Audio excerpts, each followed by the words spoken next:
Feta, which means hello and welcome in Greek to another episode of Dimitra's Dishes. Today, I'm going to teach you how to make a tomato and feta phyllo tart. It is perfect for the summertime. It is very similar to a pizza. It's like an elegant pizza, which makes it perfect for brunch.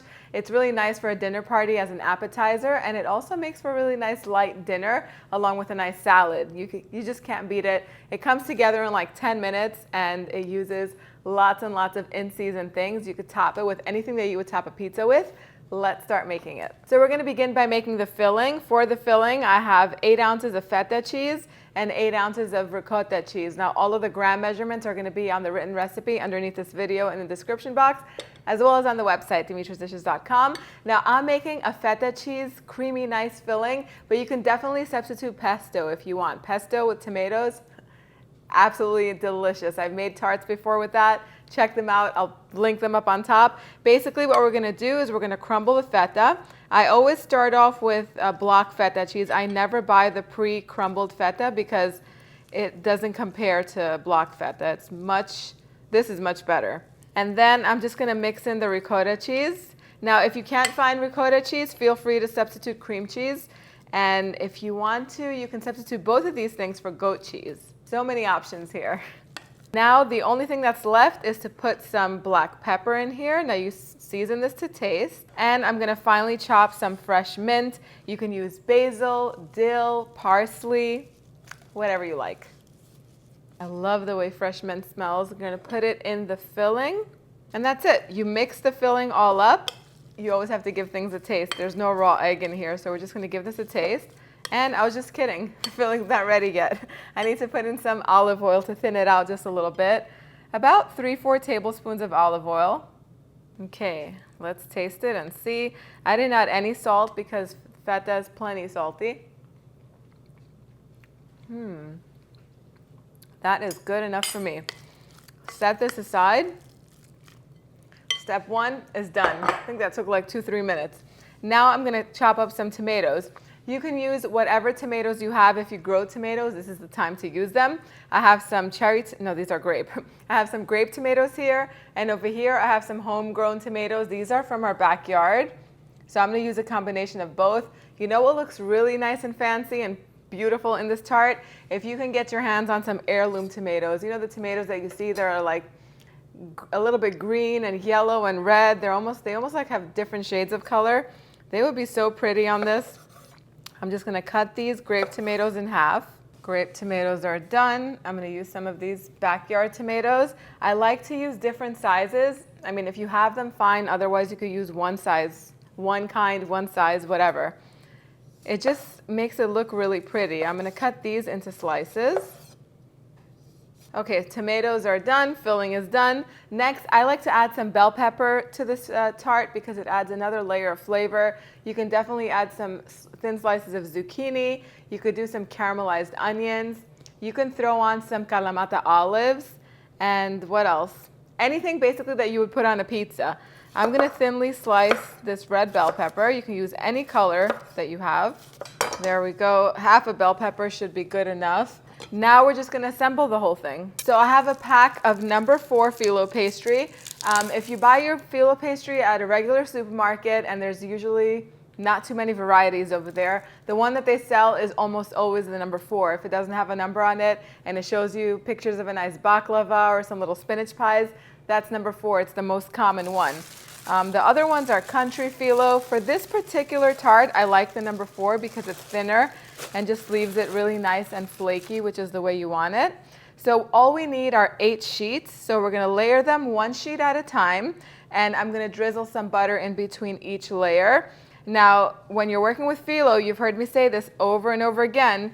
Usually it's sold frozen, so you want to bring it home and thaw it out in the refrigerator overnight. And then you want to take it out in the morning right before you're about to use it and leave it at room temperature in its package, in its box for about at least an hour. Then it's going to be super easy to work with.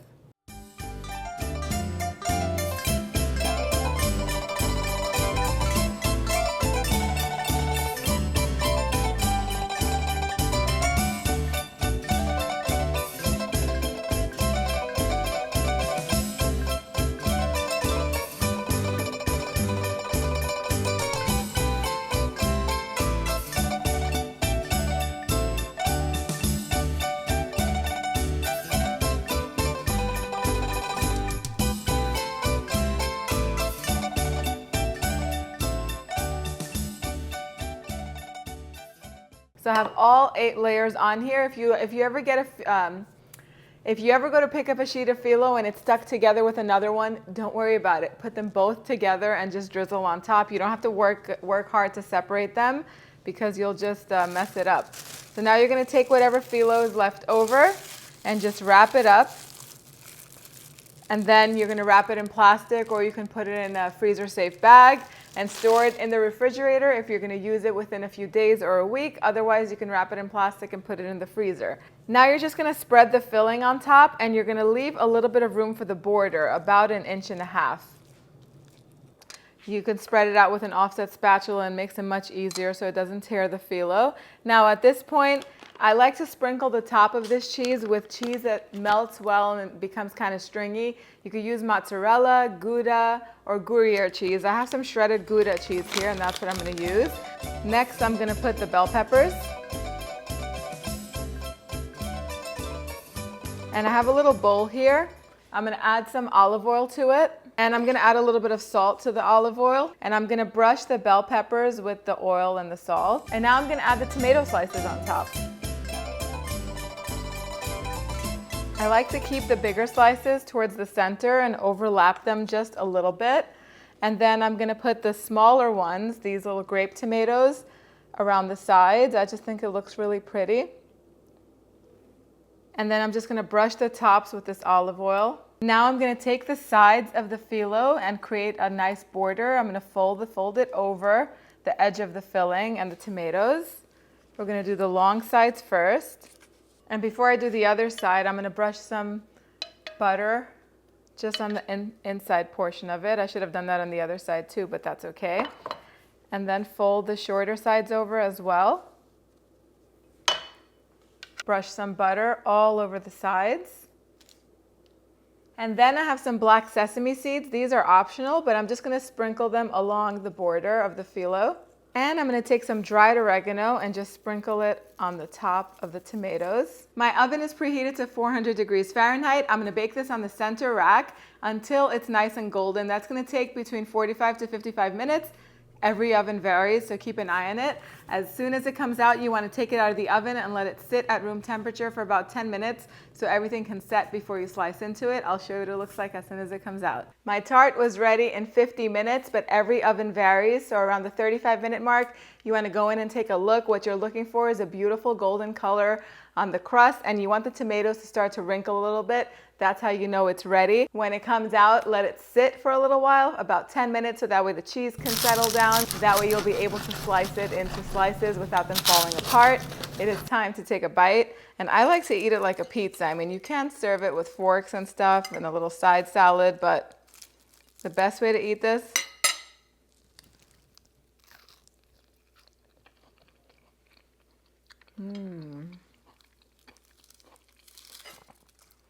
This is like a combination of pizza, like a pizza margherita, and tiropita.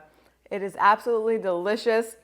The tomatoes are so fresh tasting. It tastes like summer in your plate. The phyllo is buttery and crispy.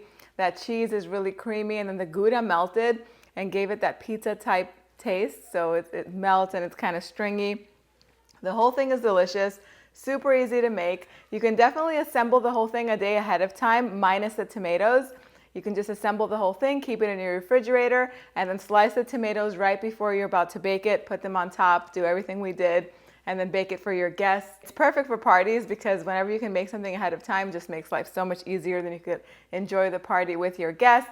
The recipe is in the description box down below, as well as on the website, dimitrasdishes.com. If you want to learn how to make more savory phyllo pies, you're going to want to click over here, and I will see you right over there. Thank you guys so much for spending time with me today. I'll see you all next time. Yes, us.